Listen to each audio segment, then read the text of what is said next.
Hello and welcome to AV Team channel. My name is Vilas. In this segment, we'll first ride to the ghost town of Dhanushkodi and come back to Rameshwaram. In 1964, tragedy struck Dhanushkodi when a severe cyclone hit this region, causing massive destruction and loss of lives. The town was left in ruins, and the government declared it unfit for habitation, turning it into a ghost town overnight. Road has been built till the very last approachable point. Road is very well maintained. One side is Bay of Bengal and the other side is Indian Ocean. Dhanushkodi is at the southeastern tip of Pamban Island of Tamil Nadu. Sri Lanka is only 24 kilometers from here across the ocean. I had started early in the morning and thoroughly enjoyed this very beautiful stretch. There is no traffic, but before going to Dhanushkodi, one must take a small detour to visit Kodandadhari Ram temple. Kodandadhari meaning having a bow and arrow. This is the very temple where Bhagwan Ram performed the Pattabhishekam for Bibhishan after the death of Ravan. Pattabhishekam means the coronation ceremony. Bibhishan was the younger brother of Ravan and was constantly advising Ravan to return Sita Mata to Bhagwan Ram, but Ravan did not listen and had to ultimately lose the battle. The story is depicted in painting across the walls inside the temple. This entire region is very sacred for all Hindus as Bhagwan Ram, Lakshman, Hanuman and his entire Vanar Sena has stayed and passed through Dhanushkodi. Dhanushkodi means tip of the bow. According to Ramayana, the largest ancient epics in the world literature, when Ram's army had to cross over to Lanka, he built a stone bridge over the ocean. Dhanushkodi happens to be one part of that bridge. The Ramanath Swami temple records suggest that the Ram Setu was entirely above sea level until 1480 when a cyclone submerged it completely. Today, while tourists cannot walk to Mannar Island, they can walk a short distance from Dhanushkodi thanks to the shallow waters. According to oceanography, the bridge is considered about 7,000 years old. This information agrees with carbon dating on a beach near Dhanushkodi and Mannar Island. Dhanushkodi was often ruined by the cyclones, the biggest being the one of 1964, but never displaced a single stone of Kodandadhari Ram temple. It was in 1964 when a cyclone hit the holy town of Dhanushkodi. A passenger train with more than 100 passengers, which was running on Dhanushkodi railway line from Pamban Bridge, was also badly hit, killing all the people on the train. A total of more than 1800 people had lost their lives in this cyclone. Entire town was washed away and now we see only a few ruins. The high tidal waves also destroyed the Pamban town. After this natural calamity, Tamil Nadu government had announced this town as unfit for residing and thus this town has been declared as a ghost town.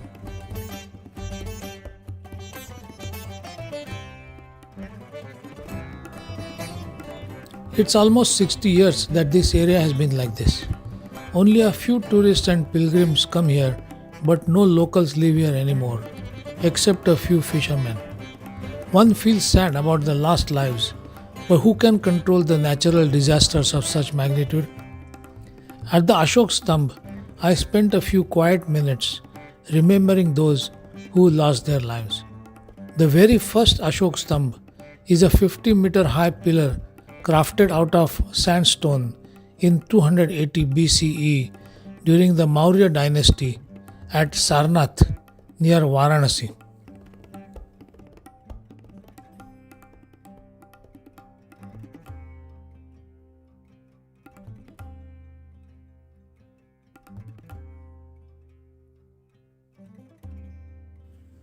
Anyone visiting Rameshwaram must visit Dhanushkodi. This entire area is absolutely spectacular. The beaches are unspoilt. For bird watchers, it's a paradise. One can walk the entire strip of about 5 kilometers. Bicycle, I think, is the best mode of transport. The roads are absolutely well maintained. By late afternoon, I came back to Rameshwaram. I had to go see the residence of the great scientist and the President of India, late Dr. APJ Abdul Kalam. I came back to the hotel, showered, had an early dinner, packed my bags, and went to bed. The next day, I had to start very early and cover almost 300 kilometers to reach Kanyakumari, my last leg of the journey. This was the longest ride I did so far, but by now I was very well acclimatized and well rested in last couple of days. Passing through Thuthukudi, Tirunelveli, Valliyaur, etc., by late night I reached Kanyakumari. The roads are flat and I was lucky to get a tailwind most of the way. It doesn't happen too often, but that was my lucky day. Once in Kanyakumari, I rested the first half of the day in my hotel. My bicycle was kept in a small cage-like structure behind the hotel building and it was safe. That day, I decided to just walk around. Mahatma Gandhi Memorial, Kanyakumari Bhagavati Temple, Swami Vivekananda Exhibition Center and Our Lady of Ransom Church was not very far from where I was staying. For the next day, I had booked a local sightseeing bus tour. There were a lot of things to be seen and I was fatigued due to several days of cycling in hot and humid conditions. Also, I had very little knowledge of the region and did not clearly know what to see. Once on the tour bus, I also realized that the distances were not very close to where I was staying. I was on the last leg of my Chennai to Kanyakumari solo cycling tour. I had nothing to complain about. People were good, architecture was amazing, food was excellent and economical, roads were generally very well maintained, tar or asphalt roads. I hate concrete because they are too hard and the cycle tires don't get enough traction while riding. I must also share with you a unique experience I had never had in all my journeys so far. At both Rameshwaram and in Kanyakumari, it was not easy for me to get a hotel room. Both these places are very famous and thousands of tourists come visit. At first I thought it must be a peak season and hotels are overbooked. I asked one of the locals and they said it is not a peak season. Then I assumed it must be because of me and my bicycle. Having traveled in hot sun, I used to be sweaty by the end of the day. But when I got to the bottom of it and found the true reason, it was really very alarming, saddening, and also thought-provoking. The local police authorities had suggested the hotel owners to avoid giving rooms to a single tourist. The reason? There were incidences where such single tourists checked into the hotel room and used it to end their lives. Wonder why would some people want to end this beautiful life? After a bit of search, I finally found a hotel, checked in my room, locked my bicycle in a bike room downstairs. Once I showered, changed into fresh clothes, I was feeling a lot better, so I went out to explore the nearby area.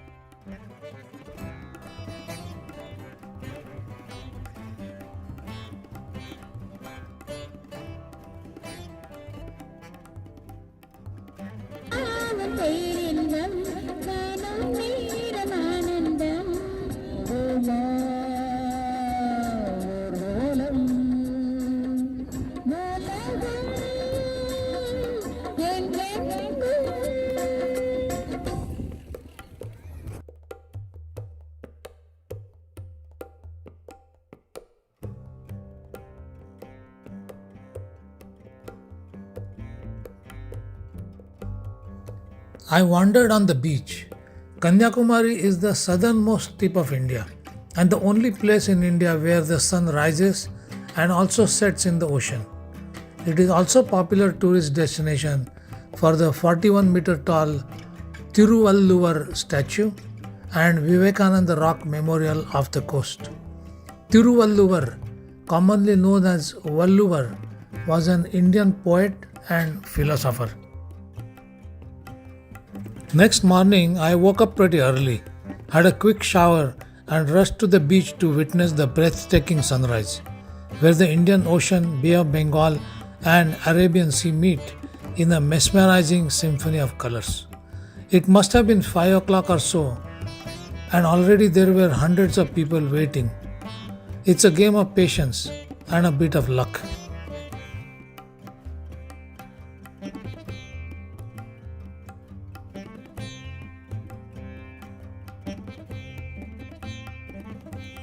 While watching the sun rise, you can see the first rays falling onto the Swami Vivekananda Rock Memorial and Tiruvallur statue.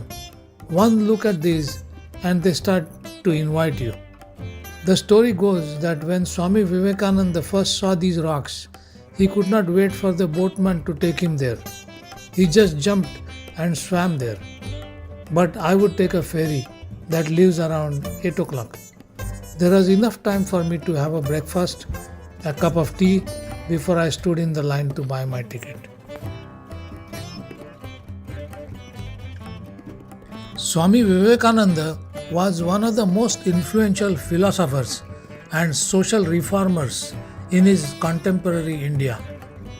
From a very young age, he was inclined towards religion and spirituality. He later found his guru Ramakrishna and became a monk. After the death of Ramakrishna, Vivekananda extensively toured the Indian subcontinent, acquiring first-hand knowledge of the living conditions of Indian people in then British India.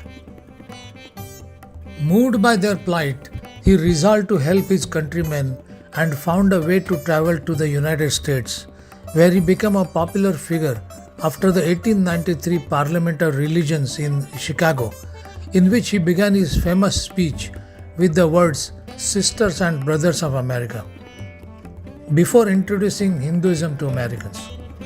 Vivekananda delivered hundreds of lectures across the United States, England, and Europe. The Vivekananda Rock Memorial was built where it is said that he attained enlightenment. Legends also say that it was on this rock that goddess Kanyakumari prayed to Lord Shiva. The Tiruvallur statue is closed for tourists once every 4 years for maintenance. Unfortunately, it was closed when I went.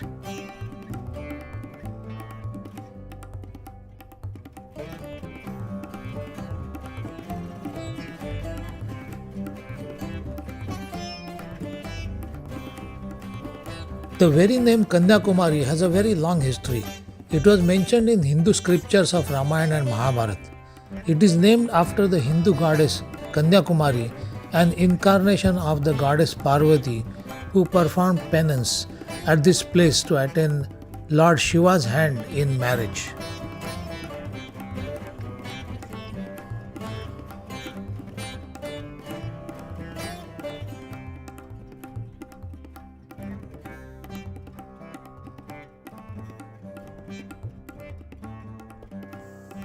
After the day's explorations, I went back to the hotel. The next morning, I was to leave Kanyakumari and bicycle to Nagarcoil. But before I left, I had to see the sunrise one last time. Like every other day, there were hundreds of people waiting for that magic to happen. And it did happen. On this last day, I was more lucky. I spent an hour or so before I took off.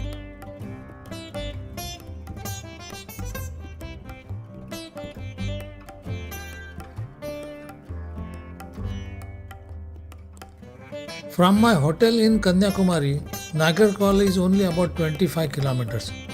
There are no trains from Kanyakumari to Mumbai. One has to go to Nagarcoil. This entire route from Kanyakumari to Nagarcoil is exceptionally beautiful, serene, and quiet. Also, for the first time, I saw a few hills. The hills always improve the landscape. Just to give you guys a rough perspective of this journey, I started on the 7th of July and took a train back on the 24th July. So between 8th July and 23rd July, I did about 1000 kilometers of cycling, averaging about 70 kilometers each day. I stayed in hotels for all 17 nights. On an average, I paid about 1200 rupees for each night stay. I travelled second class while going to Chennai, and the ticket from Mumbai was only 760 rupees. Indian Railways could be one of the most economical trains in the world. Also, I did experience a tremendous improvement in past few years. Trains and railway stations are a lot more cleaner. Ticket booking process has become lot simpler, and trains generally run on time. I'm a big fan of Indian Railways.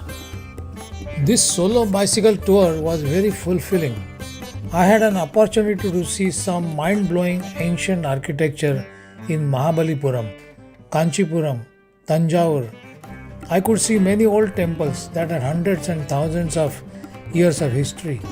I had a chance to see French-influenced buildings in Puducherry. I was fortunate to visit the memorials of the great spiritual gurus like Swami Vivekananda and Sri Aurobindo.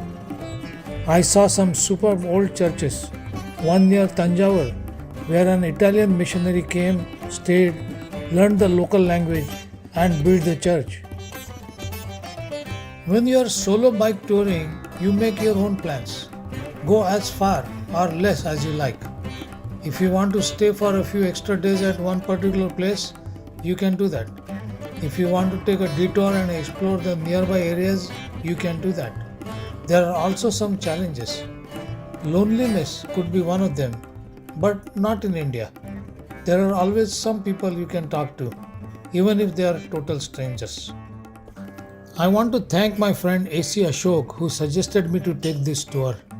My brother Vinay is always very helpful.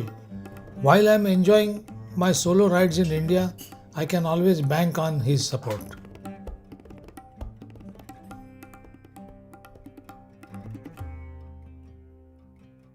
While I had almost done my Chennai Kanyakumari tour, I was already planning another tour in Gujarat or Rajasthan. If you are not yet subscribed to the channel, please do and press bell icon to get notifications for future videos.